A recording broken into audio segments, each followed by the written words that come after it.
Hey Kim, we are just down the street from the sheriff's office at Smith Hazel Park, and I want you to notice what's behind me. We're going to go ahead and start zooming out so you can just see how big this tree is. I'm actually standing where the roots were, and this thing is massive. I could stretch my arms out both ways and it's still bigger than me. We are definitely feeling it here, and folks in Aiken right now are in cleanup mode. They're seeing a lot of this in their yard, and that's the small stuff. I want to show you something. We stopped by this lady's house and she was inside. They were working from home. They heard this loud noise, right? So where I'm standing right here just about is where a trampoline would be. But you can see behind me, those winds blew that trampoline all the way across the yard. The scene is still active here, but it's starting to clear up now. Deputies responded here just before 9 o'clock, about 8:50 or so.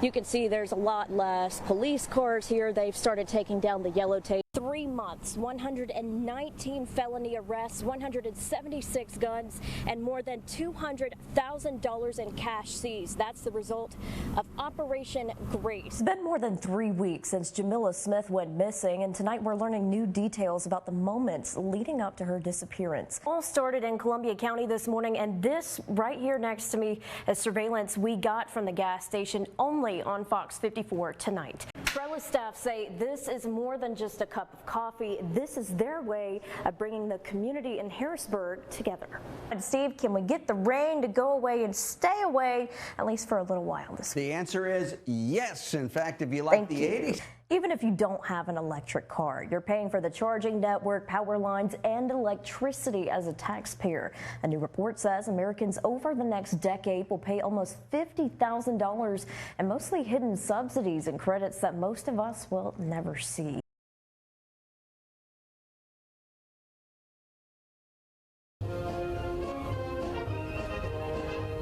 This is his place. Augusta is Eisenhower's place. The man had a love for life and a love for people, and that's what made him so successful in everything he did. A special birthday gift of sorts for what locals call a special man and president, of course. I think he would ask for his favorite drink, the transfusion, and I think he would eat a piece of dirty steak, and I think he would embrace us all. You know, the man had a big heart, so there's been a lot of extra effort on everyone's part to bring this together. Fort Gordon will soon be Fort Eisenhower, named after our 34th president. This is a once-in-a-lifetime event, an event that will absolutely, no doubt, go down in the annals of history. The fact that General Eisenhower has a direct connection to Augusta National, to Fort Gordon, it makes it that much more special. President Eisenhower spent many days in the CSRA, and it shows, even today. There was a lot of official business that also happened down in this area, just so that he could tie in some relaxation and those type of things, because he loved this area for that. Back in 1961, he gave his last address to troops here on Barton Field. Eisenhower is so much so a part of Augusta and this church that if you just look up, you might even notice he's in the window. President Eisenhower also became a member of Reed Memorial Presbyterian, where he even helped lay the cornerstone. Very cool, and you remember that day very well. I was there that day.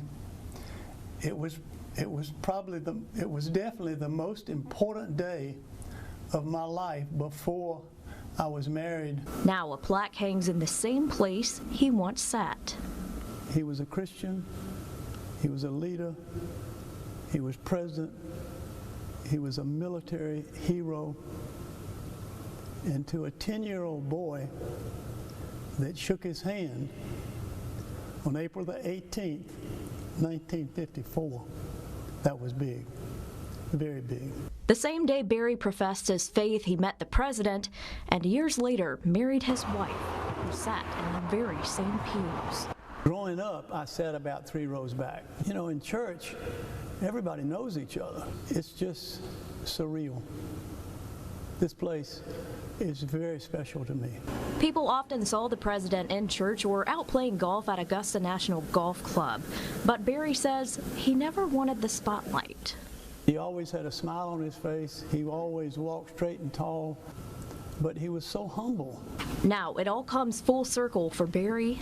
To have shook his hand and now have a military installation here in Augusta named after him It's very special for me, and it's very special for the city of Augusta. And for the U.S. Army. I think the mission is every bit as important, if not more important now. That he is a man of faith. He is a man of faith. I can testify to that. I've seen him sit in this pew right here and worship God on Sunday morning. He put politics aside and he came here to worship God. I think that should be an example to everybody. I'm Abby Bradshaw reporting.